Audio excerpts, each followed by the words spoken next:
Hello everyone and welcome back to the ISC Guide. Today we will be doing Unit 1 of your Grade 11 Psychology, which is the subject psychology. Okay, तो this is going to be your stepping stone into psychology. बहुत अच्छा subject है.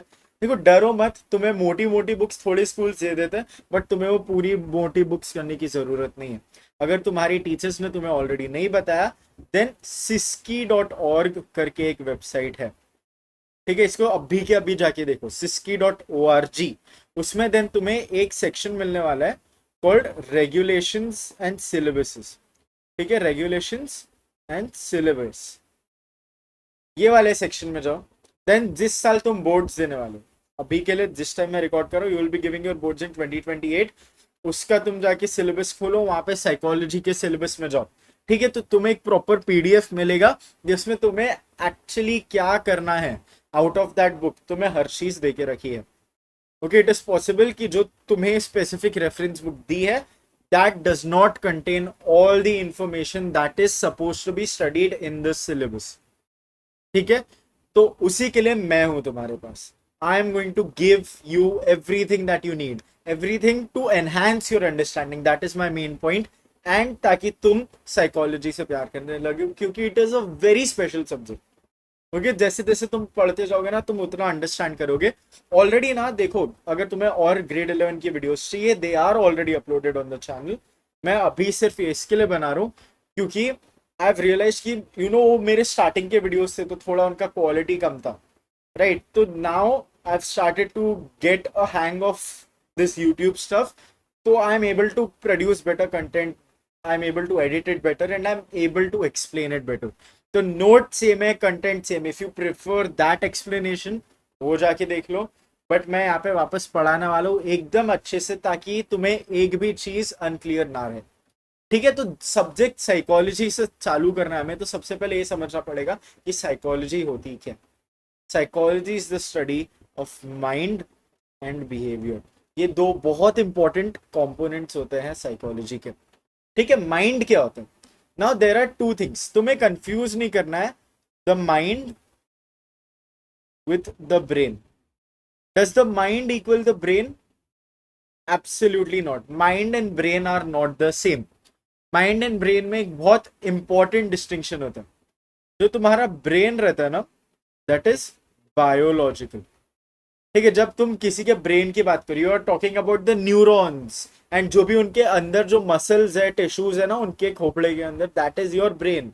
Okay, then mind क्या होता है. लेकिन जब तुम माइंड की बात करते हो ना, you are for example talking about, जैसे तुम कुछ सोचते हो तो you have, most people at least have that dialogue going on in their mind. ठीक है, कोई you are hearing yourself. वरना अगर तुम सोचोगे, if you are talking about your best friend, तो मे बी तुम उनकी आवाज अपने दिमाग में बोल सकते हो. ओके, अपने फ्रेंड की आवाज में कुछ दिमाग में बोल के देखो. ठीक है, you can hear them.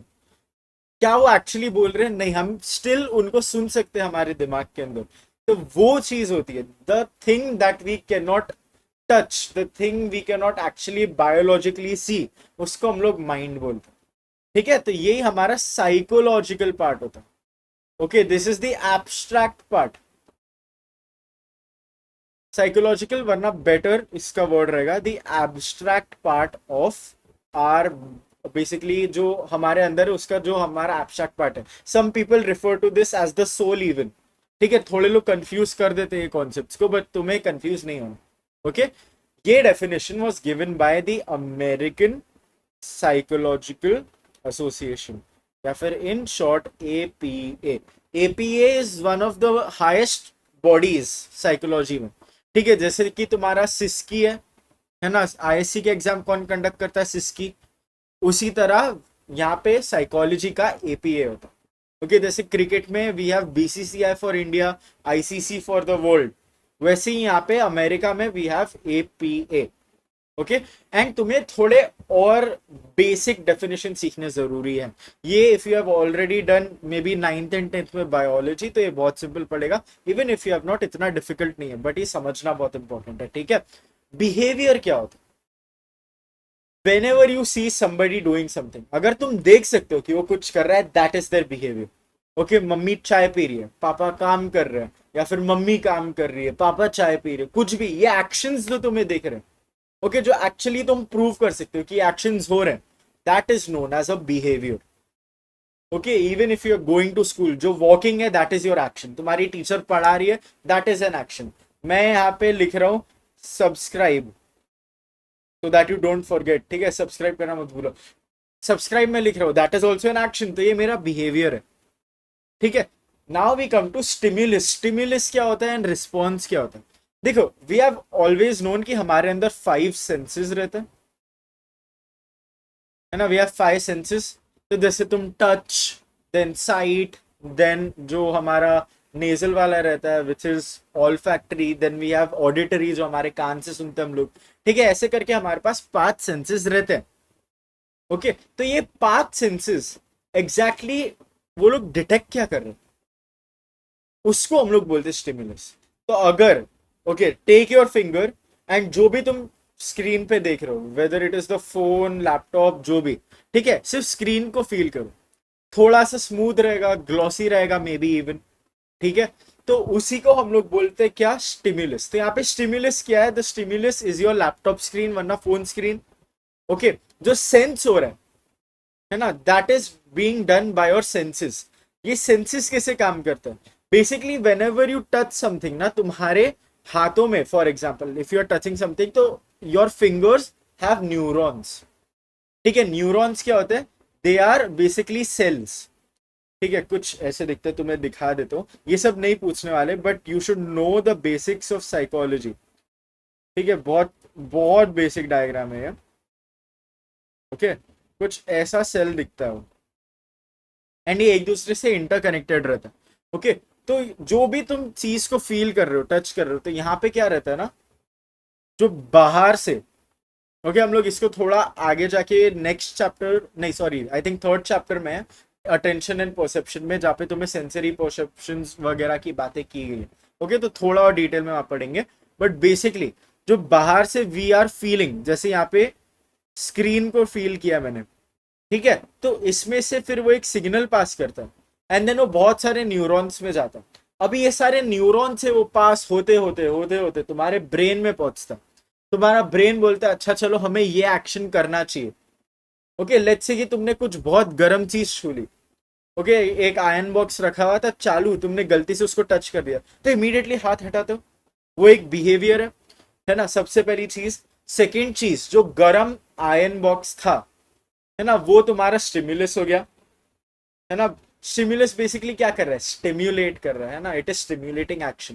Then उसके बाद जो ये न्यूरॉन्स थे, वो स्टिम्युलस का मैसेज कैरी किया to the brain, okay. Spinal cord में भी कभी कभी करते हैं, बट वो अभी जानने की जरूरत नहीं, ठीक है।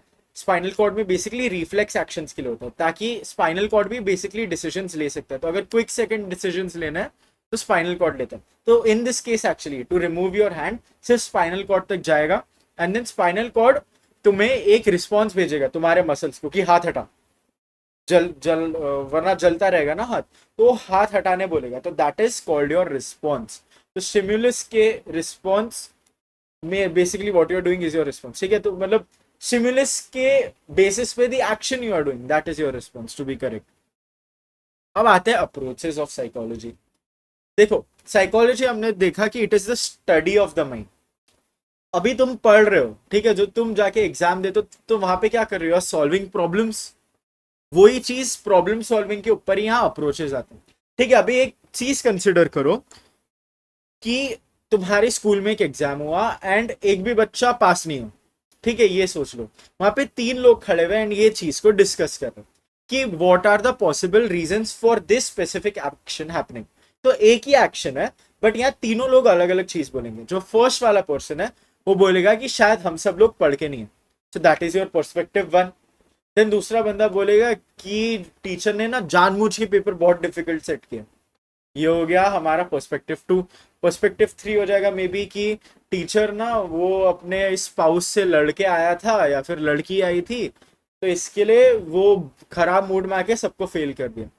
ये क्या हो गया, these are all 3 different approaches, but at least कोई ना कोई अगर तुम थोड़ा दिमाग लगाओगे, ठीक है, इट इज समवॉट प्लॉजिबल। ऐसा मतलब हो सकता है, there is a chance. Most likely I don't think कि थर्ड वाले का हुआ होगा, but first and second are at least थोड़ा बहुत प्लॉजिबल कि मे बी सेकंड वाले में वो जानबूझ के फेल किया ताकि बच्चे ओवर कॉन्फिडेंट ना हो या समथिंग, है ना, ऐसा हो सकता है। तो वही वाली चीज जो ये डिफरेंट पर्सपेक्टिव्स है, उन्हीं को हम लोग बोलते हैं अप्रोचेस। तो the first approach we have is called the behavioural approach. Behaviour क्या होता है हम लोगों ने ऑलरेडी देखा। तो यहाँ पे क्या कर रहे हैं, psychology is the study of the mind and behaviour. तो ये लोग माइंड को एंड बिहेवियर को एक्सप्लेन कर रहे हैं थ्रू बिहेवियर। ओके, तो बेसिकली ये लोग क्या करेंगे, दे विल फोकस कि एक्चुअली बाहर क्या कर रहे हैं। ओके, तो इनको नहीं फर्क पड़ता कि इनके दिमाग के अंदर क्या चल रहा है। Okay, they are only seeing what is in front of them, what they can actually scientifically prove. तो अगर फॉर एग्जाम्पल वो लोग देख रहे हैं कि अगर कोई बंदा कुछ गर्म आयरन बॉक्स छूता है तो इमीडिएटली निकाल देता है, तो what is that, that is a behaviour. तो they can conclude from that, उससे वो लोग ये कंक्लूड कर सकते हैं कि humans do not like feeling pain. ठीक है, करेक्ट चीज हो गई है। तो this is also an approach for psychology. Okay, now for each and every approach तुम्हारे सिलेबस में लिखा है that you must learn the names of 2 psychologists. तो यहाँ पे मैंने तुम्हें जॉन वॉटसन देके रखा है एंड ये बुरस फ्रेडरिक स्किनर। ये सब लोग कौन है तुम्हें एंड ऑफ द सिलेबस तक पता चल जाएगा। जॉन वॉटसन हम लोग अभी जस्ट इस चैप्टर में देखने वाले हैं।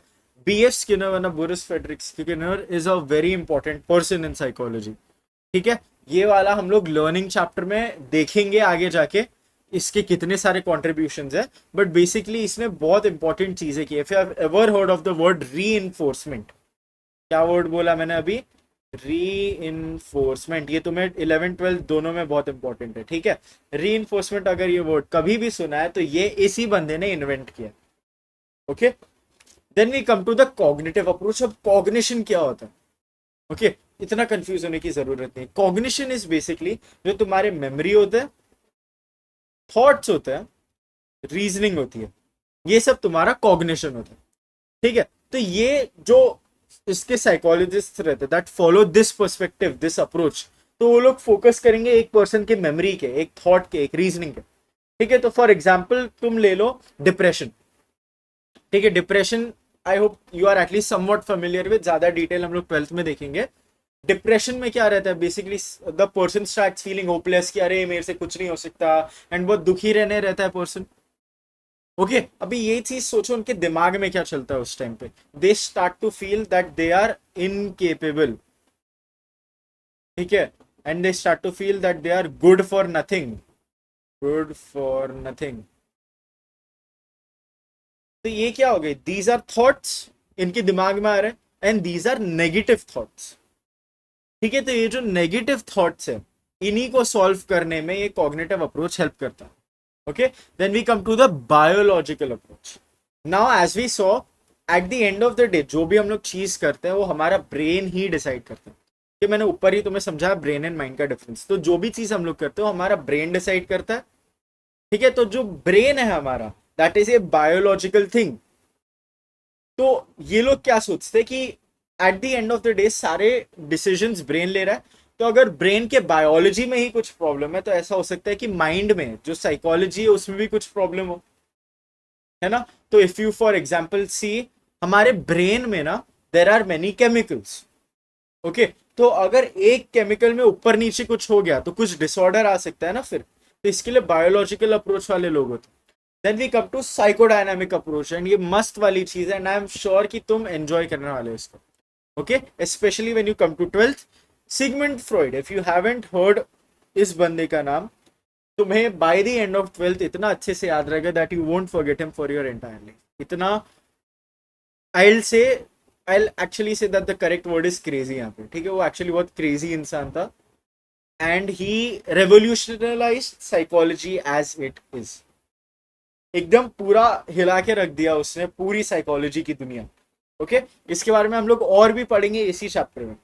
साइकोडायनामिक अप्रोच क्या होता है, साइकोडायनामिक में ये लोग मानते हैं कि there is an unconscious part of our mind. Okay, conscious क्या होता है, conscious is basically something that you are aware of. तो अगर मैं जैसे यहाँ पे कुछ शब्द बोल रहा हूं तो होपफुली तुम सुन रहे होगे, तुम उसको प्रोसेस कर रहे हो। तो जो भी अभी मैं बोल रहा हूँ या फिर मैं स्क्रीन पे दिखा रहा हूँ that is in your consciousness. But now there are things जो तुम्हारे ऐसे माइंड में रहते हैं, ओके, बट तुम अभी के अभी नहीं सोच रहे हो, उसको हम लोग बोलते हैं प्री कॉन्शियस। ओके, ये सब तुम्हें ट्वेल्थ में ज्यादा डिटेल में जानने की जरूरत नहीं है, बट विदाउट दिस तुम समझोगे नहीं, तो इसके लिए मैं बता दे रहा हूं। ओके, एंड देन लास्ट वाला लेवल आता है अनकॉन्शियस। बेसिकली तुम्हारे पास as a human may be तुम्हारे पास कोई डीप डार्क सीक्रेट होगा, या फिर एक बहुत ज्यादा ट्रॉमेटिक मेमोरी रहेगी। तो ऑफकोर्स वी ऑलरेडी नो कि humans do not like feeling pen, है ना, वो इवन मेंटल पेन हो तो भी। तो लोग क्या कर देते, उसको दबा के रख देते कि इसके बारे में सोचना ही नहीं है। ओके, ये वो इतनी बार क्या हो जाता है ना, अगर बहुत ज्यादा ट्रॉमेटिक मेमोरी है तो एक पर्सन उसको इतना दबाता जाता है कि वो फिर उसको रिकॉल नहीं कर पाता। ओके, तो उसी पार्ट को जहां पे ये जो मेमोरी है वो एकदम जो दबा के रखी ताकि ऊपर ही ना आ पाए, उसको हम लोग बोलते हैं अनकॉन्शियस। तो अकॉर्डिंग टू दिस अप्रोच जो बिहेवियर रहता है that is influenced by this unconscious process या फिर द अनकॉन्शियस माइंड। ठीक है, इसका एक एग्जांपल देता हूँ सिंपल सा। फोबिया वर्ड होपफुली सुना होगा। फोबिया इज बेसिकली किसी चीज का बहुत ज्यादा डर होना। ओके, तो अगर कोई इंसान है जिसको डॉग से बहुत ज्यादा डर लगता है, ओके, उसको डॉग से बहुत ज्यादा फोबिया, तो ऐसा हो सकता है कि बचपन में एक कुत्ता उसके पीछे भागा होगा एंड वो बहुत डर गया होगा। अभी उसको याद नहीं है कि बचपन में ऐसा हुआ था, वो जस्ट डरता है एंड उसको कुछ रीजन ही नहीं पता। ओके, तो ये वाली चीज क्या होगी, वो एक बहुत ट्रॉमेटिक मेमोरी थी, तो उसने बहुत ज्यादा दबा दबा के सप्रेस कर करके उसको अनकॉन्शियस में डाल के रखा, तो he can't recall that, but still उसको डर लगता। तो यहाँ पे जो हमारा अनकॉन्शियस है वो हमारे बिहेवियर पे अफेक्ट लेके आता।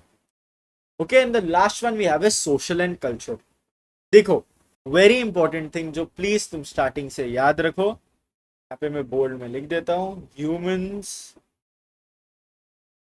Are social animals. इसका मीनिंग क्या है? बेसिकली हम जो ह्यूमंस हैं, हमें सोसाइटी की जरूरत है in order to exist.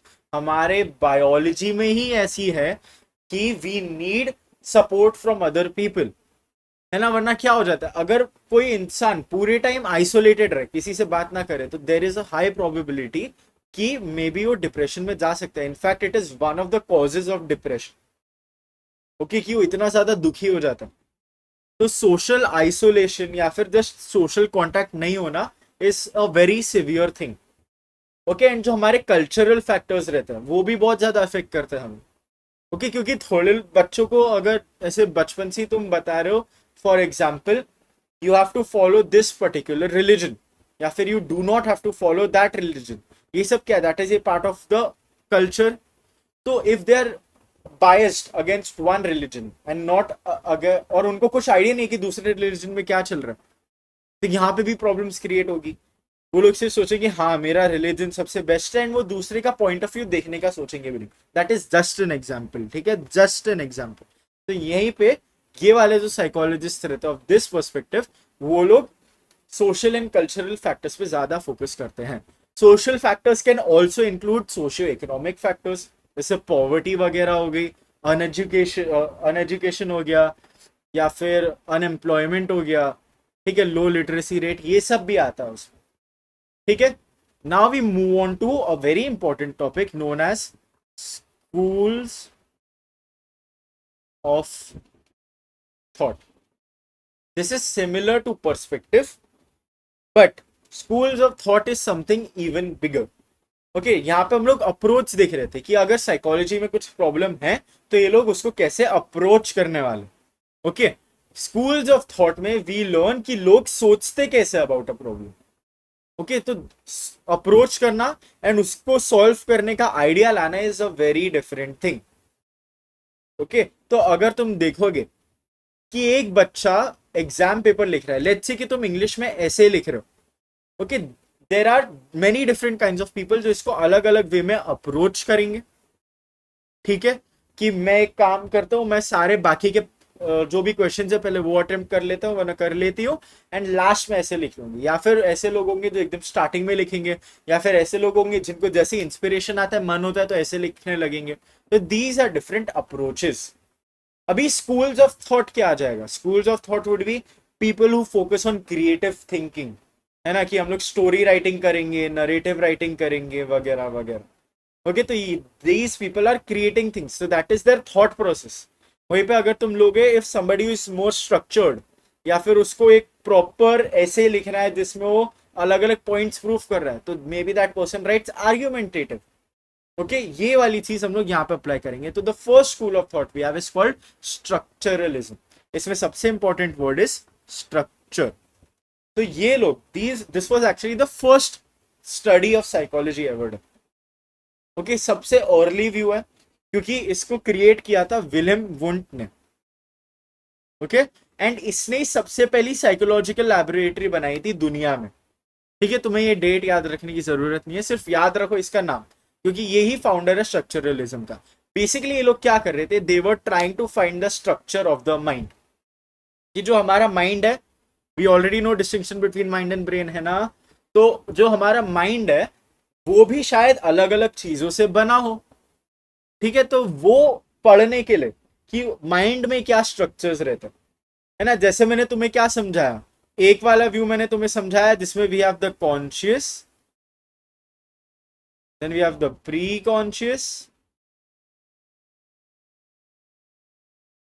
And then lastly we have the unconscious. ये एक व्यू मैंने तुम्हें ऑलरेडी पढ़ा है. इसको एक एग्जाम्पल की तरह लो, ये स्ट्रक्चरलिज्म में नहीं आता है. ठीक है मैं जस्ट तुम्हें एक एग्जाम्पल दे रहा हूं. तो ये एक चीज होगी. What are these are the structures of the mind. Technically अगर देखोगे तो, है ना. तो यही स्ट्रक्चर्स को एक्सप्लोर करने के लिए, इनको अंडरस्टैंड करने के लिए they use the method of introspection. इसके लिए ना I want you to imagine a room. ठीक है ये एक दरवाजा है और इसके पीछे एक रूम है. तो अभी ये क्या करते थे ना रिसर्चर्स, अभी ये सोचो कि ये रूम माइंड है हमारा. ओके अगर इस डोर के थ्रू जाओगे तो you will get the mind.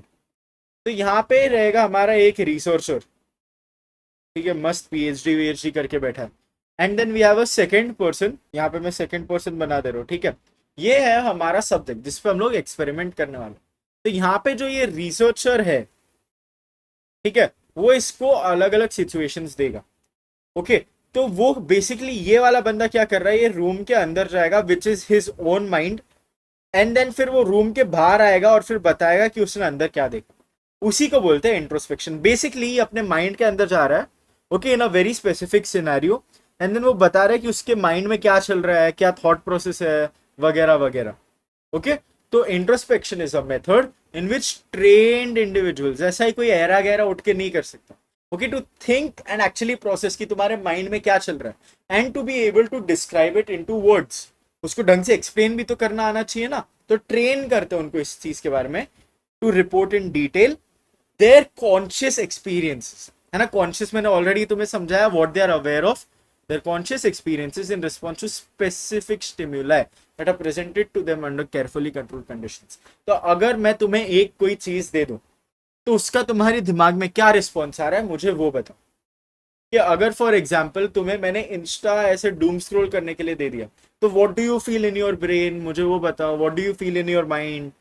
Okay अगर या फिर मैं तुम्हें अपने कोई पुराने दोस्त की फोटो दिखा दूं, तो दैट इज ए स्टिमुलर. तो व्हाट इज योर माइंड का कॉन्शियस एक्सपीरियंस वो मुझे बताओ. व्हाट डू यू फील वगैरह वगैरह. तो इसको हम लोग बोलते हैं स्ट्रक्चरलिज्म. नेक्स्ट आता है फंक्शनलिज्म. इसमें भी मेन वर्ड जो है that is in the heading itself, function. ये वाले लोग, the people who follow the functionalist school of thought, ये लोग मानते हैं कि जो हमारा माइंड है उसका एक फंक्शन है. ओके they believed कि each and everything that happens to us has a function. तो अभी तुम खुद ही सोचो, हमारे पास बाल है for a specific reason, evolution की वजह से. ठीक है then we have for example हम we walk on 2 legs not 4 due to an evolutionary reason. ठीक है तो वो लोग यही सोचते कि हमारा जो माइंड है, ठीक है जो हमारा माइंड है that is also due to evolution. तो ये लोग ये पता लगाने की कोशिश करते हैं कि हमारा माइंड जो है उसका एवोल्यूशनरी रीजन क्या है. ओके तो this was developed around the time जब चार्ल्स डार्विन ने अपनी थ्योरी ऑफ एवोल्यूशन पब्लिश की थी. इसका फाउंडर इज विलियम जेम्स. नाम याद रखना इंपॉर्टेंट है. ठीक है नाउ एक और इंपॉर्टेंट टर्म आ जाता है इधर which is known as consciousness. ये बहुत इंपॉर्टेंट है अभी, मतलब तुम्हें इस सिलेबस में नहीं है, बट इन साइकोलॉजी ओवरऑल ये बहुत इंटरेस्टिंग चीज है, एंड ये बहुत ज्यादा इंपॉर्टेंट चीज। ओके, तो अगर तुम्हारे पास कभी फ्री टाइम है, तुम्हें कुछ साइकोलॉजी में एक्सप्लोर वगैरह करना है ना, तो लर्न अबाउट कॉन्शियसनेस, क्योंकि कॉन्शियसनेस ना बहुत इंटरेस्टिंग चीज है। मैं तुम्हें एक क्वेश्चन देता हूँ, इसका तुम अगर आंसर दे पाए तो you have a very good thinking skill, ठीक है, क्रिटिकल थिंकिंग तुम्हारी अच्छी, even if you are able to come up with some answer for this, क्योंकि दिस इज अ प्रॉब्लम जो अभी तक साइकोलॉजी के फील्ड में अनसॉल्व है ना। वी नो कि जो हमारा ब्रेन होता है उससे ही हमारा माइंड आता है, वरना हमारी कॉन्शियसनेस आती है। कॉन्शियसनेस क्या होता है? अभी each and every person can feel emotions, है ना, हम लोग खुद के पर्सपेक्टिव से किसी चीज को देख सकते हैं। तो व्हाट इज दैट? ये क्या है? दिस इज आवर एक्सपीरियंस, हम लोग क्या एक्सपीरियंस कर रहे हैं, है ना। तो दिस इज अगेन, और सबका अलग रहता है, तो इसको बोलते हैं हम लोग एक important word known as subjective experience. क्या बोलते हैं इसको? Subjective experience. ठीक है, तो अभी मुझे इसका आंसर दो कि अगर ब्रेन एक बायोलॉजिकल थिंग है, ठीक है, बायोलॉजिकल सब्सटेंस से तुम्हारा सब्जेक्टिव एक्सपीरियंस निकल कैसे रहा? अगर ऐसा हर एक बायोलॉजिकल सब्सटेंस के साथ होता, इट वुड मीन कि प्लांट्स के पास भी फीलिंग्स है, कॉन्शियसनेस है। ओके, तो ऐसा कैसे हो रहा है? सम पीपल से कि ये न्यूरॉन्स वगैरह की वजह से है, since we have a nervous system in plants के पास नहीं होता।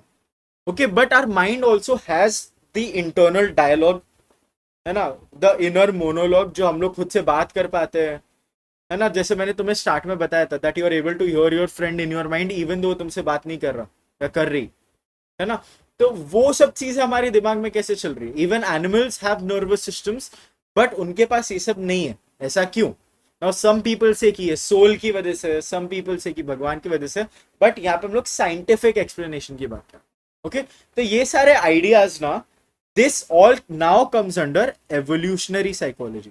तो if you ever study evolutionary psychology वाला फील्ड, तो तुम्हें इसके बारे में और ज्यादा पता चलेगा, and you will definitely study about consciousness. इनका भी जो सेम मेथड था in order to study is called introspection. If you have to solve a problem, तो एक मेथड तो होना चाहिए ना, एक फॉर्मूला होना चाहिए सॉल्व करने के लिए। तो each and every school of thought had some way, had some method to solve the problems. तो इनका भी इंट्रोस्पेक्शन है। Okay, then we move on to behaviourism. Again इसके जो शब्द है, मेन टाइटल है, उसमें पता चल जा रहा है बिहेवियर। तो बिहेवियरिज्म में क्या है? इसका फाउंडर इज जॉन वॉटसन। ठीक है, बिहेवियरिज्म में ये लोग क्या मानते हैं? इससे पहले फंक्शनलिज्म में क्या था, ये लोग कॉन्शियसनेस वगैरह पढ़ रहे थे, जिसका कोई साइंटिफिक प्रूफ उनको अभी तक नहीं मिला है, तो पहले भी नहीं मिला होगा ऑफकोर्स। तो इनको मिल नहीं रहा था, तो बहुत सारे साइकोलॉजिस्ट ना उस टाइम बोर होने लगे थे कि क्या है ये, हम लोग पूरे टाइम अच्छा तुम्हें क्या फील हुआ, ये सब क्वेश्चन पूछते रहते बस इंट्रोस्पेक्शन में, है ना। तो बाकी सारे जो फील्ड्स अगर तुम देखोगे, जैसे कि नॉर्मल मेडिकल फील्ड हो गया, उसमें वो लोग प्रॉपर एक्सपेरिमेंट्स कंडक्ट कर रहे थे कि ये वाली ट्रीटमेंट पे ह्यूमंस पे अगर हम लोग लगाते हैं तो क्या रिस्पॉन्स आता है, या फिर अगर हम लोग एक दवाई एनिमल्स को देंगे तो क्या रिस्पॉन्स आएगा। तो ये वाली चीज को दिमाग में रखते हुए बिहेवियरिज्म वाज इंट्रोड्यूस्ड, कि हम लोग जो सब्जेक्टिव एक्सपीरियंस है, जो कॉन्शियसनेस है, वो एक एब्स्ट्रैक्ट चीज है। ठीक है, वो सब हमारे माइंड में आता है, हम लोग माइंड एक्चुअली देख नहीं सकते, हम लोग माइंड पे एक्सपेरिमेंट नहीं कर सकते, but what we can experiment on is behaviour, क्योंकि वो एक ऐसी चीज है जो हम लोग देख सकते हैं, रिकॉर्ड कर सकते हैं। तो इसके लिए क्यों ना, instead of studying something abstract जिसका हमें पता ही नहीं है कि वो एग्जिस्ट करता है, नहीं करता है, कैसे करता है, क्यों करता है, instead of that we can look at something that we know exist, and उसी के वहां से we can try to find more things कि हाउ ह्यूमंस वर्क, या फिर और एनिमल्स कैसे वर्क करते हैं। इसी के बेसिस पे behaviourism was found. Yeah, and again, Boris Frederick Skinner was a very famous one. We'll learn more about him in learning. Now comes psychoanalysis. मैंने already तुम्हें बताया, psychoanalysis and psychodynamic is basically the same thing. ये दोनों are based on Sigmund Freud के theories. मैंने तुम्हें उसका एक थ्योरी बताया, लेवल्स ऑफ कॉन्शियसनेस का, जिसमें कॉन्शियसनेस आता है, देन प्री कॉन्शियस आता है, एंड देन अनकॉन्शियस आता है। ठीक है, तो इसमें बेसिकली क्या है, अगेन अनकॉन्शियस जो चीज है, उस वहां पे हमारे सारे प्रॉब्लम्स है, that is what they believe, जो साइको एनालिसिस यूज करते हैं। Because as I already told you, जो हमारे ट्रॉमेटिक मेमोरीज वगैरह है वो उसको दबा के रख देते हैं इन आर अनकॉन्शियस, है ना। तो उसको अगर हम लोग बाहर निकाल के उससे ढंग से डील करेंगे इंस्टेड ऑफ दबाइंग इट, है ना, उसको दबाने से अच्छा अगर हम लोग उसको खोले, उसके साथ इंटरेक्ट करें, उसको सॉल्व करने की कोशिश करें, तो मे बी एक इंसान का कॉन्फ्लिक्ट, एक इंसान का डिसऑर्डर ठीक हो सकता है। That is what they believe. ठीक है, इसका एक और थ्योरी है जिसमें we study about the id, ego and super ego. तुम्हें ज्यादा जानने की इसकी बिल्कुल जरूरत नहीं है। ठीक है, जो बेसिकली ये थ्योरी हो ये मानता है कि जो इड, ईगो, सुपर ईगो, इन तीनों के कॉन्फ्लिक्ट्स की वजह से ही हमारे माइंड में अलग अलग डिसऑर्डर्स वगैरह प्रोड्यूस होते हैं। ठीक है, तुम्हें सिर्फ इतना समझने की जरूरत है, इसमें ज्यादा डिटेल में मत जाओ। Then we come to gestalt psychology. ये भी बहुत इंटरेस्टिंग है। अभी तुम ऊपर देख रहे थे, फॉर एग्जाम्पल साइको एनालिटिक्स में ये लोग क्या कर रहे हैं, जो हमारा पूरा पर्सनालिटी उसको 3 हिस्सों में डिवाइड कर रहे हैं, id, ego, super ego. Then उसके बाद हम लोग जाके देख रहे हैं बिहेवियरिज्म में, तो वो लोग अलग अलग बिहेवियर को अलग अलग करके स्टडी कर रहे हैं। तो ये क्या हो रहा है, they are breaking the human experience into many different small parts, ताकि हम लोग उसको ढंग से पढ़ पाए। बट जेस्टॉल्ट साइकोलॉजिस्ट ये मानते थे कि it is better to look at it as a whole. That is their main thing, कि हम लोग को हर एक चीज को छोटा छोटे में ब्रेक डाउन नहीं करना चाहिए, बट उसको एक होल एक्सपीरियंस जैसा देखो। ओके, इसके थोड़े famous psychologist were Wolfgang Kohler, Kurt Koffka and Max Wertheimer. थोड़े डिफिकल्ट नाम है, बट तुम्हें ऐसे नाम आगे कभी सिलेबस में आएंगे नहीं। Okay, now we come to psychology and other discipline. Basically इस वाले पार्ट में तुम्हें पता चलेगा कि साइकोलॉजी एंड अदर सब्जेक्ट्स का इंटरेक्शन कैसा है। ये first is psychology and economics. Economics क्या होता है, that is the study of how people use their money. ठीक है, तो मनी कौन यूज कर रही है मुझे बताओ, इंसान यूज कर रहे हैं। तो अभी इंसान कैसे डिसाइड करते हैं मनी कैसे यूज करना है, ब्रेन से डिसाइड करते हैं। ब्रेन क्या कंट्रोल करता है, साइकोलॉजी। तो दोनों के बीच में कुछ ना कुछ लिंक है ना। तो साइकोलॉजी एंड इकोनॉमिक्स का एक लिंक है, और इस लिंक को हम लोग बुलाते हैं बिहेवियरल इकोनॉमिक्स। बेसिकली इसमें तुम चीजें पढ़ोगे जैसे कि why do people invest in certain things, या फिर लोग एक बैंक को ज्यादा सपोर्ट क्यों कर रहे हैं, what will make people trust in money, ऐसा कुछ तुम पढ़ोगे। तो ये सब आता है बिहेवियरल इकोनॉमिक्स में, कि अगर किसी को कुछ रिस्क लगाना है तो उसके दिमाग में क्या प्रोसेसेस चलेंगे in order to take that risk, है ना। वो क्या सोचेगा कि ये रिस्क वर्थ इट है कि नहीं, वो कैसे डिटरमाइन करेगा। हमारे दिमाग में ऐसा क्या है जो हमारा risk taking, decision making, problem solving control करता है। ओके, तो ये सब हम लोग देखते हैं साइकोलॉजी एंड इकोनॉमिक्स का mix, which is known as behavioural economics. ठीक है, then we move on to psychology and political science. Political science is same as politics. Okay, इसको हम लोग साथ में इंटरसेक्शन में पढ़ते हैं इन पॉलिटिकल साइकोलॉजी। तो अगर तुम पॉलिटिक्स भी देखोगे, पॉलिटिक्स में क्या रहता है, मेन गोल हमारा एक पॉलिटिशियन का, दे वांट मैक्सिमम वोट्स, कुछ भी करके। ओके, आजकल तो बहुत सारे पॉलिटिशियंस झूठ भी बोलते हैं। I am not supporting a particular party यहाँ पे। मोस्ट पॉलिटिशियंस आजकल झूठ बोलते हैं। There is corruption and everything going on in the entire world, not just our country. ठीक है, तो यहाँ पे they want to get to votes at any cost. तो अभी वोट्स कैसे आते हैं, through people. People decide how to vote. ये डिसीजन मेकिंग प्रोसेस कैसे होता है, हमारी साइकोलॉजी से होता है। ओके, तो देर आर डिफरेंट फैक्टर्स जो डिपेंड करवाते हैं कि हम लोग किसको वोट करेंगे। Okay, there are factors, for example कि लोग इसके लिए जाके वोट कर रहे हैं क्योंकि जो पॉलिटिशियन है वो उनकी आइडियोलॉजी को सपोर्ट कर रहा है। थोड़े लोग ऐसे रहेंगे कि वो देखेंगे प्रॉपर स्टैटिस्टिक्स एंड नंबर्स को, वो लोग देखेंगे कि हर स्टेट में ये जो स्पेसिफिक पॉलिटिकल पार्टी है वो कितना डेवलपमेंट कर रही है, तो डेवलपमेंट के हिसाब से जाके वोट करेंगे। ठीक है, तो अगेन यहाँ पे अलग अलग पर्सपेक्टिव से लोग देख रहे हैं, तो इसी चीज को कंट्रोल करना कि how are people reacting to things happening in politics. इसी को हम लोग बोलते हैं the intersection of psychology and political science, known as political psychology. Then we come to psychology and law and criminology. तो अगर you see for example serial killers जैसे Jeffrey Dahmer, Ted Bundy वगैरह वगैरह, ये सब लोग क्या है, ऑफकोर्स क्रिमिनल्स है, बट इनके दिमाग में क्या चल रहा है, what made them murder people, या फिर what made them do those things to people. कोई भी क्रिमिनल हो, तो इनके दिमाग में क्या चल रहा है वो समझना बहुत इंपॉर्टेंट है, ताकि अगर कुछ प्रॉब्लम है तो मे बी हम लोग किसी और इंसान में अर्लियर आइडेंटिफाई कर पाए एंड देन सॉल्व कर सके। ठीक है, ताकि if somebody comes for help कि मुझे ऐसे ऐसे थॉट्स आ रहे हैं, मुझे सॉल्व करवाना है, तो वी शुड नो ना कि उनके दिमाग में एक्चुअली चल क्या रहा है एक्चुअल सीरियल किलर्स के। ठीक है, then we go on to psychology and sociology. Sociology तो सब्जेक्ट है ही, I also teach that, channel पे जाके देख सकते हो।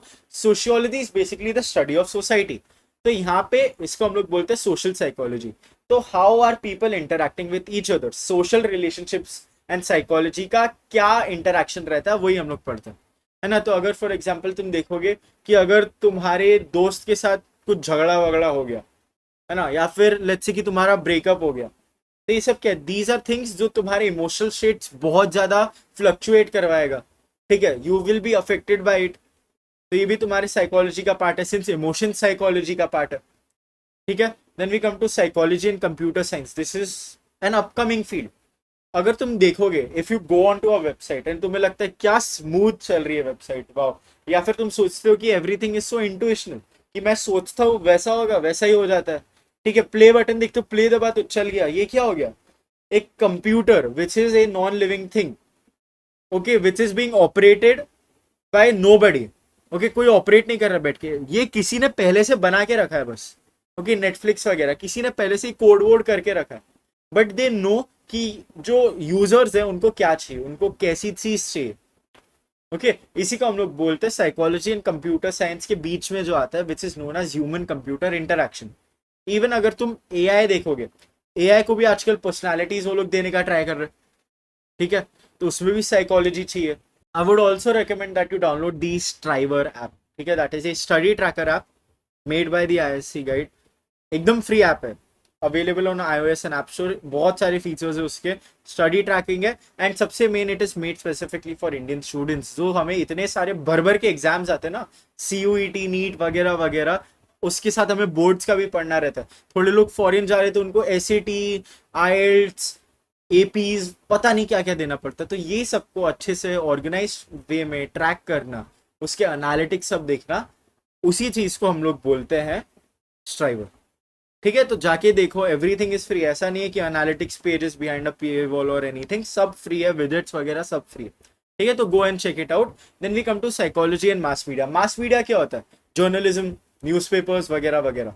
तो again these are also things that affect people. अगर तुम न्यूज़पेपर में देख रहे हो कि आज maybe 200 people died, 300 people died in a car, sorry car crash में इतने लोग नहीं मर सकते, ट्रेन क्रैश वगैरह, एयरप्लेन क्रैश, तो मे बी तुम्हारे थोड़े माइंड पे भी वो थोड़ा अफेक्ट करेगा कि एयरप्लेन्स ना, आजकल मैं बहुत पढ़ रहा हूँ कि एयरप्लेन्स यार ऑलमोस्ट हर हफ्ते एक एक क्रैश हो रहा है, थोड़ा अनसेफ हो गया, अगली बार हम लोग ट्रेन से चलेंगे। तो ये क्या हो रहा है, the mass media, the journalism, even Instagram वगैरह are influencing you, they are influencing your thought patterns. तो इसके लिए इन दोनों का intersection, media psychology, is also very important.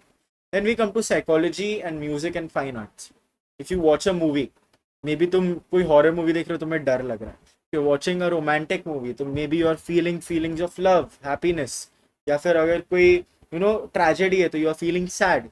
If you are listening to music, बहुत अपबीट है तो तुम्हें खुशी हो रही है, अगर बहुत ऐसे यू आर रिलेटिंग एंड बहुत मेलेंकोलिक मूड वाला है तो तुम भी सैड फील करोगे। तो इसके लिए the impact that it has on us, what theater, what movies, what music has an impact on us, वो भी पढ़ना बहुत important है, and that is studied in the music psychology for example. Now we come to the different fields of psychology. इसको याद रखने के लिए एक मस्त मैंने तुम्हें न्यूमोनिक बना के दिया है, कोड्स। यहाँ पे C2 है एंड ODS है। तो सबसे पहले आता है clinical, then counselling, then organisational, then developmental, educational and social. तो क्लिनिकल क्या होता है, क्लिनिकल में हम लोग देखते हैं बेसिकली डिसऑर्डर्स। अगर तुम्हें फॉर एग्जांपल स्किज़ोफ्रेनिया, फोबियाज, ये सबसे डील करना है तो you will have to become a clinical psychologist.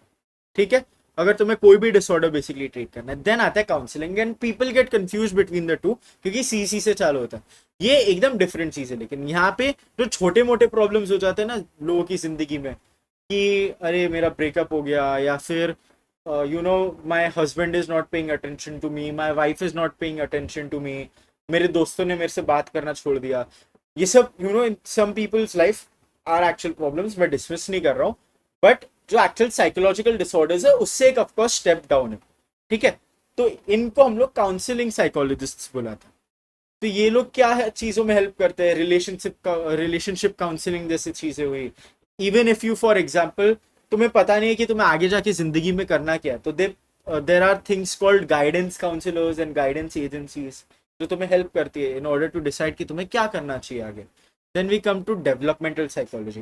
Development यहीं पे वर्ड में छुपा हुआ है। डेवलपमेंट क्या होता है? This is how we grow, how we develop हमारी पूरी लाइफ में, है ना। इसमें तुम्हें एक पूरा बड़ा चैप्टर है ग्रेड 12 में जाके। तो this is how we develop, हम लोग बड़े कैसे हो रहे हैं, है ना। तो जैसे तुम बच्चे थे तो उस टाइम तुम्हें कुछ फर्क नहीं पड़ता था दुनिया में क्या चल रहा है, हाँ जो भी है ठीक है। एंड देन जैसे जैसे तुम बड़े हुए तो तुम फिर अरे मेरी सोशल इमेज का क्या, मेरे सोशल रिस्पेक्ट का क्या, मेरे सोशल स्टेटस का क्या, ये सब सोचने लगते हो। तो ये क्या हो रहा है, हमारे दिमाग में चेंजेस आ रहा है as we are growing up. तो इसी को हम लोग डेवलपमेंटल साइकोलॉजी में पढ़ते हैं। Then comes educational psychology. Education में भी साइकोलॉजी इज इम्पोर्टेंट, ठीक है। अगर किसी को कोई लर्निंग डिसऑर्डर है, फॉर एग्जाम्पल डिसलेक्सिया, फिर अगर तुमने तारे जमीन पर मूवी देखी है, ठीक है, तो उसमें तुम देख रहे हो कि एक बच्चे को डिसलेक्सिया है, वो नहीं कर पा रहा है स्कूल में परफॉर्म, बट स्टिल उसको तुम सेम सिस्टम में पढ़ा रहे हो। काम किया क्या? नहीं किया, एंड तक काम नहीं किया हो, ठीक है। Only when the problem was realised and then उसका सोल्यूशन ढूंढे गए, तभी एक डिसलेक्सिक बच्चे के लिए पढ़ना बिकम्स पॉसिबल। उसको अलग अलग वेज में पढ़ाना पड़ता है, ओके। जैसे बाकी के बच्चे पढ़ लेते कि हाँ लिख दिया बस व्हाइट बोर्ड पे, एक्सप्लेन कर दिया चले गए, ऐसा नहीं चलता उनके लिए, ठीक है। You need to come up with different ways in order to make them understand. तो ये एजुकेशनल साइकोलॉजी में आता है, ताकि each and every child gets an equal opportunity to study, है ना। उनको ढंग का एक्सप्लेनेशन तो मिला एटलीस्ट उनके हिसाब से, because everybody is different. Then we move on to organisational psychology. Organisational psychology is basically जो हमारे वर्क प्लेस का साइकोलॉजी होता है ना। कि अगर तुम एक बॉस हो, चलो सोच लो, तुम्हें अपने कंपनी में सारे एम्प्लॉयज को और ज्यादा काम करवाना है, you want to boost efficiency, तो उसके लिए तुम एक ऑर्गेनाइजेशनल साइकोलॉजिस्ट हायर करते हो। तुम बोलते हो कि जाके देखो कि सब लोग की एफिशिएंसी इतनी कम क्यों है, ओके। तो वो बहुत सारे डिफरेंट डिफरेंट रीजंस के साथ वापस आती है कि मे बी लोगों के पास मोटिवेशन नहीं है कि वो लोग क्यों करें। तो बॉस फिर बोनस ऑफर करता है जो भी सबसे ज्यादा सेल्स करेगा, फॉर एग्जाम्पल, ठीक है। Then we come to importance and aims of psychology, कि हम लोग को साइकोलॉजी पढ़ना है क्यों, ओके। तो first you have to understand human behaviour. हम लोग कोई चीज करते हैं तो क्यों करते हैं, वो हम लोग साइकोलॉजी के थ्रू जान सकते हैं।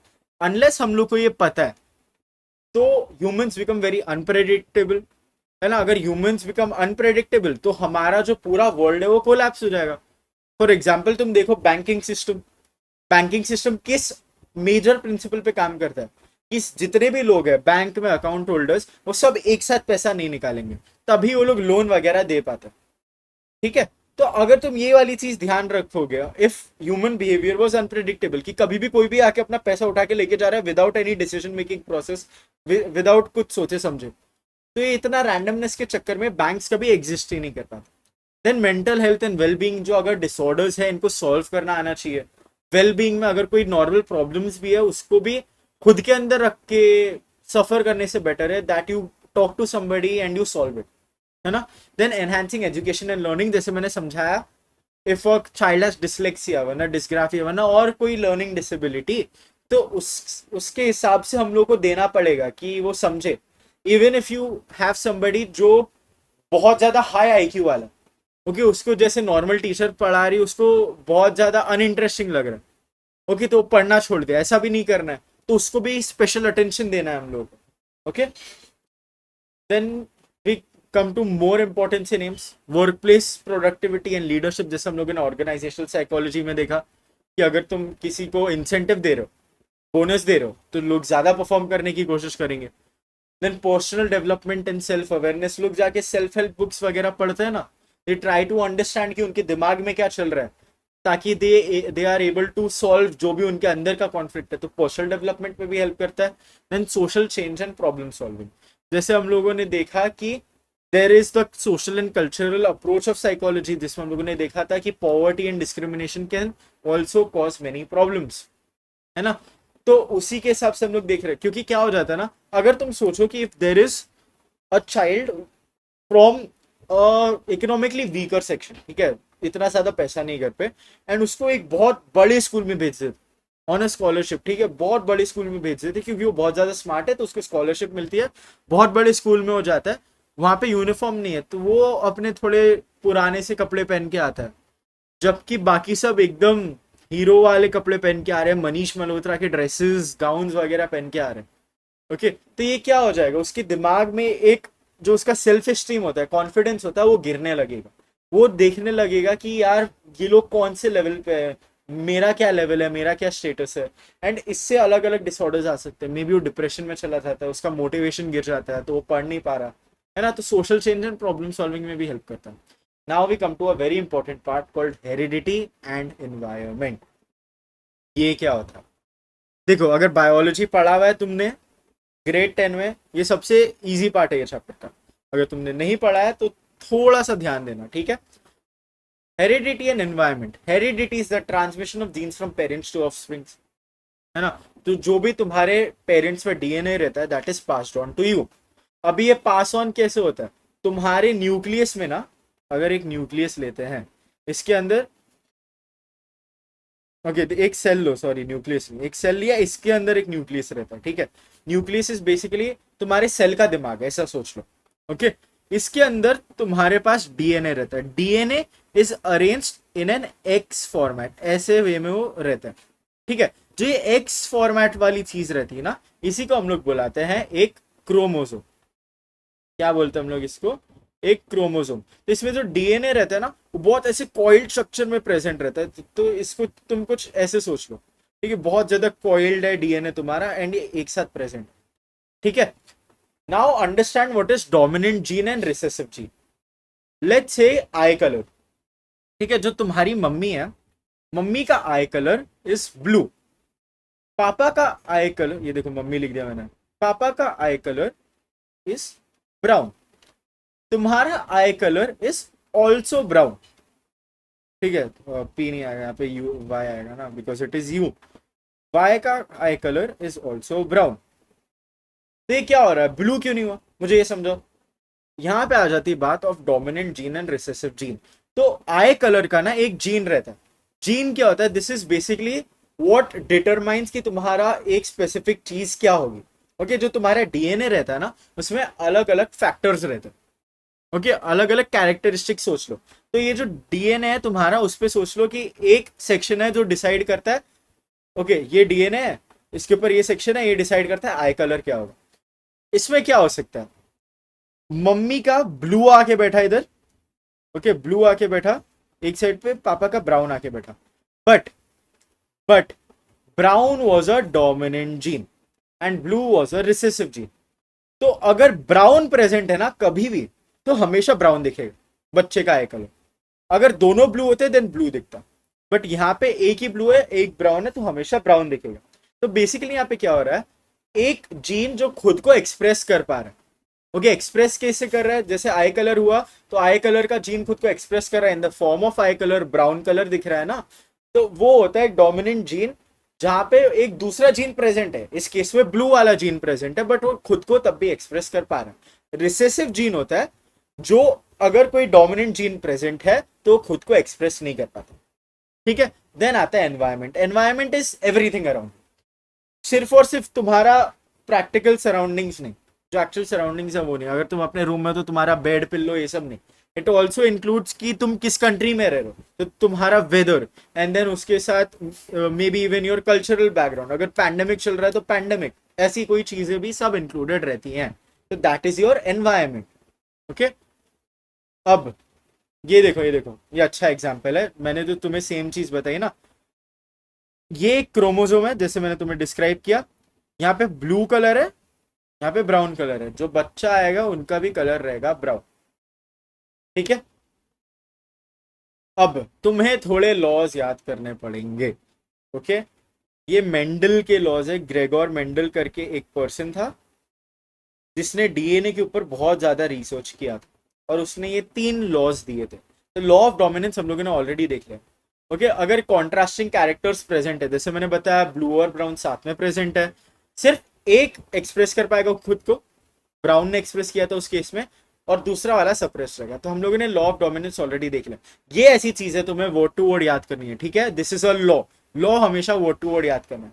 देन आता है लॉ ऑफ सेग्रीगेशन, ठीक है। तो अगर एक पेयर ऑफ फैक्टर्स है वो साथ में है, ठीक है, तो जब गैमेट फॉर्मेशन होता है ना तो वो सेपरेट होता है। तो ये गैमेट क्या होता है, फैक्टर क्या होता है, इतना कॉम्प्लिकेट मत कर।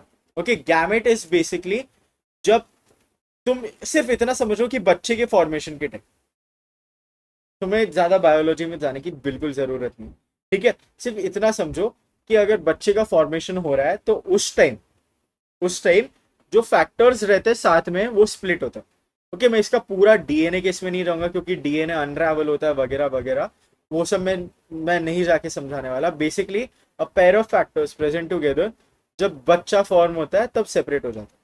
तुम्हें वर्ड टू वर्ड याद करना, एक छोटा सेंटेंस है। Unfortunately unless I go into a lot of biology तुम ये नहीं समझ पाओगे, क्योंकि दिस इज प्रॉपर ग्रेड 10 का बायोलॉजी जो हम लोग चैप्टर 1 चैप्टर 2 में करते थे। ओके, देन आता है law of independent assortment. Alleles क्या होते हैं? अब अलील्स कैरेक्टर्स तुम सिमिलर चीज समझ लो, जैसे मैंने ब्राउन ब्लू बताया ना, वही चीज होती है अलील। तो यहाँ पे क्या रहता है लॉ ऑफ इंडिपेंडेंट असॉर्टमेंट के अंदर, जब जब एक गैमेट प्रोड्यूस हो रहा है, ठीक है, तो एक वाला अलील उसमें जा रहा है और एक वाला अलील दूसरे में जाएगा, तो ये दोनों एक दूसरे से इंडिपेंडेंट है। Okay, states that the distribution of alleles of one character into the gametes is independent of the distribution of the other character's alleles. तो अगर, ठीक है, एक कैरेक्टर है तुम्हारा, ले लो आई कलर, ठीक है, दूसरा तुम्हारा कैरेक्टर है नहीं नहीं बी नहीं, तुम ले लो हेयर कलर, ठीक है। तो आई कलर क्या हो सकता है? ब्लू वरना ब्राउन, क्योंकि पेरेंट्स का ब्लू वरना ब्राउन है। ओके, हेयर कलर क्या है? एक पेरेंट का ब्लॉन्ड है और एक पेरेंट का ब्लैक है, ठीक है। तो अभी इसका डिटर्मिनेशन कि बच्चे में कौन सा आई कलर आएगा एंड इसका डिटर्मिनेशन कि बच्चे में कौन सा हेयर कलर आएगा are independent of each other. ये इतना ही लॉ बोल रहा है बस, ठीक है। लॉ ऑफ इंडिपेंडेंट असॉर्टमेंट क्या बोल रहा है कि जो कैरेक्टर के अलील्स है उनका जो सेपरेशन हो रहा है into the gametes is independent of one another. सिर्फ इतनी चीज है, ठीक है। Now we come to mental retardation and intellectual disability. अब हम लोग मेंटल रिटार्डेशन नहीं बोलते हैं। मेंटल रिटार्डेशन अब माना जाता है एज एन ऑफेंसिव टर्म, तो तुम्हें इंटेलेक्चुअल डिसेबिलिटी ही बोलनी है। तो यहाँ पे तुम माइल्ड मेंटल रिटार्डेशन नहीं बोलोगी, you will say mild intellectual disability. तुम्हें इसका आईक्यू याद रखना है, मेन चीज। यहाँ पे आईक्यू इज बिटवीन 50 to 70, तो ये माइल्ड इंटेलेक्चुअल डिसेबिलिटी होती है। यहाँ पे मतलब नॉर्मल दिखता है, बट कोई कॉम्प्लेक्स टास्क दे दो ना तो नहीं कंप्लीट कर पाएगा ये पर्सन। देन आता है मॉडरेट मेंटल रिटार्डेशन। इसमें IQ is between 35 to 49, up to a second grade level. जो भी चीजें बोलोगे ना 2+2 वगैरह, ये थोड़ी डिफिकल्टी के साथ मतलब कर ही लेगा at the end of the day. Okay, then आता है सिवियर मेंटल रिटार्डेशन। ये आता है 20 to 34 आईक्यू। एवरेज आईक्यू होती है 100। Okay, if you do not know what IQ is basically intelligence measure करने के लिए एक मार्क्स का सिस्टम, ठीक है। तो अगर तुम्हारी इंटेलिजेंस क्वोशंट बोलते हैं, ठीक है, आईक्यू को, if your IQ is equal to 100 तो तुम एवरेज हो।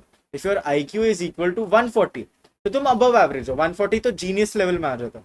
If your IQ is equal to 70 तो ये क्या हो गया? ये तुम बिलो एवरेज हो, या फिर इन this case you have an intellectual disability.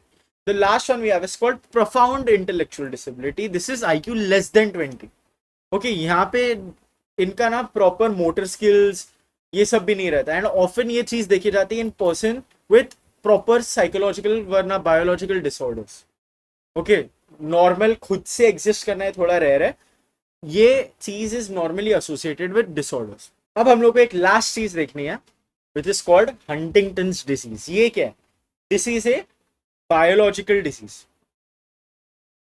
This is a genetic disorder, ठीक है। बायोलॉजिकल डिजीज में समझा रहा था that it is a genetic disorder. मैंने तुम्हें ऑलरेडी अभी जेनेटिक्स का पूरा बताया क्या होता है, ठीक है। तो बेसिकली इसमें क्या रहेगा, ठीक है, अगर एक पेरेंट को, ओके, एक पेरेंट को ये वाली डिजीज है तो ऐसा चांस रहता है कि वो बच्चों को भी पास ऑन हो। Okay, there are many many disorders जो एक्चुअली ऐसे होते हैं, तो Huntington's is one of them. इसका कॉज तुम्हें पता होना चाहिए, it is cause due to a mutation of the HTT gene. ओके, HTT करके एक जीन रहता है, उसमें एक म्यूटेशन हो जाता है, मतलब वो खराब हो जाता है, जिसकी वजह से एक प्रोटीन रहता है।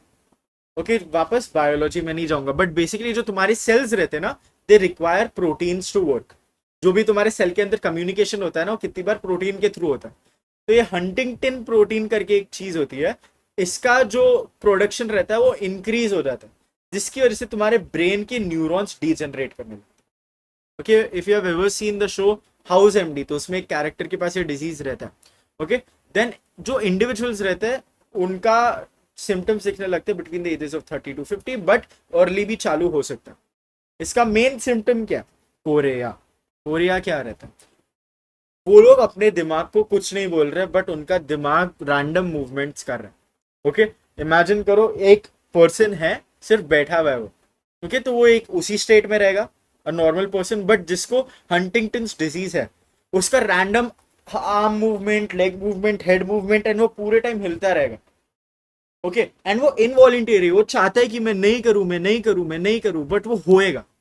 ओके, एंड इससे बहुत ज्यादा उनको स्ट्रेस होता है कि मैं खुद को कंट्रोल ही नहीं कर पा रहा खुद की बॉडी पे। ओके, तो इसको हम लोग बोलते हैं chorea, and this is the most important symptom of Huntington's disease. Then इसके अलग सिम्टम्स भी है, डिप्रेशन, वो खुद के बॉडी पे कंट्रोल नहीं कर पा रहे, mood swings, loss of concentration, difficulty planning वगैरह वगैरह। क्यों? क्योंकि न्यूरॉन्स डीजनरेट हो रहे हैं। न्यूरॉन्स क्या होते हैं? न्यूरॉन्स ज्यादा सेल्स इन योर ब्रेन। ठीक है, तो अगर तुम्हारे ब्रेन में सेल्स कम हो रहे हैं तो तुम्हारा प्रोसेसिंग पावर कम होगा। ठीक है, ट्रीटमेंट्स क्या रहता है? डिप्रेशन है तो anti depressants, anti psychotics, physical therapy, speech therapy वगैरह वगैरह। ओके, तो ये सब तुम डाल सकते हो यहाँ पे।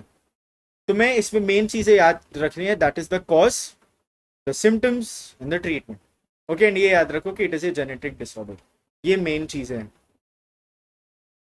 ठीक है, then we move on to the final part of the chapter known as nature versus nurture, one or twin studies. Nature होता है हमारा जेनेटिक्स, नर्चर होता है हमारा एनवायरमेंट।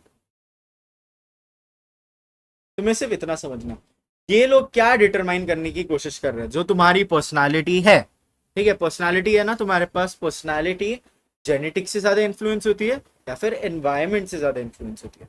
बेसिकली जो पर्सनालिटी है तुम्हारी, वो तुम्हें तुम्हारे मम्मी पापा ने दिया है, या फिर जो तुम्हारा एनवायरमेंट है आसपास, उस चीज ने उसको शेप किया। ओके, तो अभी द कंसेंसस इज कि दोनों ही कुछ ना कुछ अफेक्ट करते हैं। And how do we study this? We study this through twin studies. Okay, तो अभी ट्विन्स क्या रहते हैं? ट्विन्स आर जुड़वास, ठीक है, जो बेसिकली सेम दिख सकते, सेम नहीं भी दिख सकते। आइडेंटिकल ट्विन्स में क्या रहता है ना, वो एक ही एग और एक ही स्पर्म से बनता है। दो बच्चे आ रहे हैं from one egg and one sperm. तो यहाँ पे क्या हो रहा है, जो इनका DNA रहता है वो 100% शेयर्ड रहता है। तो इनके बीच में जितनी भी सिमिलैरिटीज है वो तो ऑफकोर्स किससे आएंगी? जेनेटिक्स से आएंगी, सिंस इनका पूरा जेनेटिक्स सेम है। ओके, वरना अगर तुम नॉर्मल किसी भाई बहन को भी देखोगे ना, they do not have the exact same genetic material, सिर्फ और सिर्फ आइडेंटिकल ट्विंस में होता है। नेक्स्ट चीज आती है फ्रेटर्नल ट्विंस। फ्रेटर्नल ट्विंस होते हैं दो अंडे से बनते हैं और दो अलग अलग स्पर्म से बनते हैं। ठीक है, तो यहाँ पे 50% जीन शेयर होता है।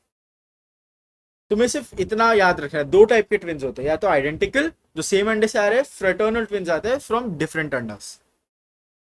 ओके, तो अब तुम समझो, आइडेंटिकल ट्विंस है एंड वो बचपन में बिछड़ गए। ओके, एक वाला आइडेंटिकल ट्विन का नाम है राज, दूसरे का नाम है रोहन। राज चला गया एक बहुत बड़े खानदान में। ओके, वो बहुत रिच है। रोहन एक बहुत पुअर फैमिली में। ओके, तो इनके क्या एनवायरमेंट के डिफरेंसेस आ गए। नाउ वी नो कि इनका जो जेनेटिक्स है that is 100% same, but environment is basically पूरी तरीके से डिफरेंट। ओके, तो अभी जब तुम इन दोनों की सिमिलैरिटी स्टडी करोगे, तुम्हें क्या दिखेगा? That there similarities are due to genetics और इनके differences are due to environment. Okay, तो अगर तुम देख रहे हो कि इनका सबसे ज्यादा डिफरेंस दिख रहा है in their honesty for example, ठीक है, तो ऑनेस्टी वाली चीज क्या हो जाएगी? That is more dependent on environment than our heredity. वहीं पे तुम जैसे देख रहे हो इंटेलिजेंस की, दोनों का सिमिलर लेवल ऑफ इंटेलिजेंस है, तो तुम फिर क्या बोलोगे कि it is more dependent on our biology वरना जेनेटिक्स। ठीक है, तो इसका एक एग्जांपल ट्विन स्टडी का तुम ले सकते हो, द मिनेसोटा ट्विन स्टडी। तो मिनेसोटा करके यूएस में स्टेट है, ये वहां पे कंडक्ट हुआ था, इसके लिए इसका नाम है मिनेसोटा ट्विन स्टडी। तो that was it for this chapter. I hope that you enjoyed this specific chapter, क्योंकि अगर तुम एंजॉय नहीं करोगे अभी तो you start to dislike the subject, but आगे जाके ना और भी मजा आएगा इसमें as we move on to experiments and a lot of theories and motivation कैसे काम करता है, इमोशन एंड देन मैनिपुलेशन कैसे काम करता है, and all of these things. Okay, तो तुम्हें आगे जाके और 100% मजा आने वाला है। Do not forget to subscribe. जितने भी तुम्हें नोट्स हैं दिख रहे हैं, they are available for free on my WhatsApp channel, जाके तुम ज्वाइन कर सकते हो। Okay, all the best if you have your exam tomorrow and bye bye.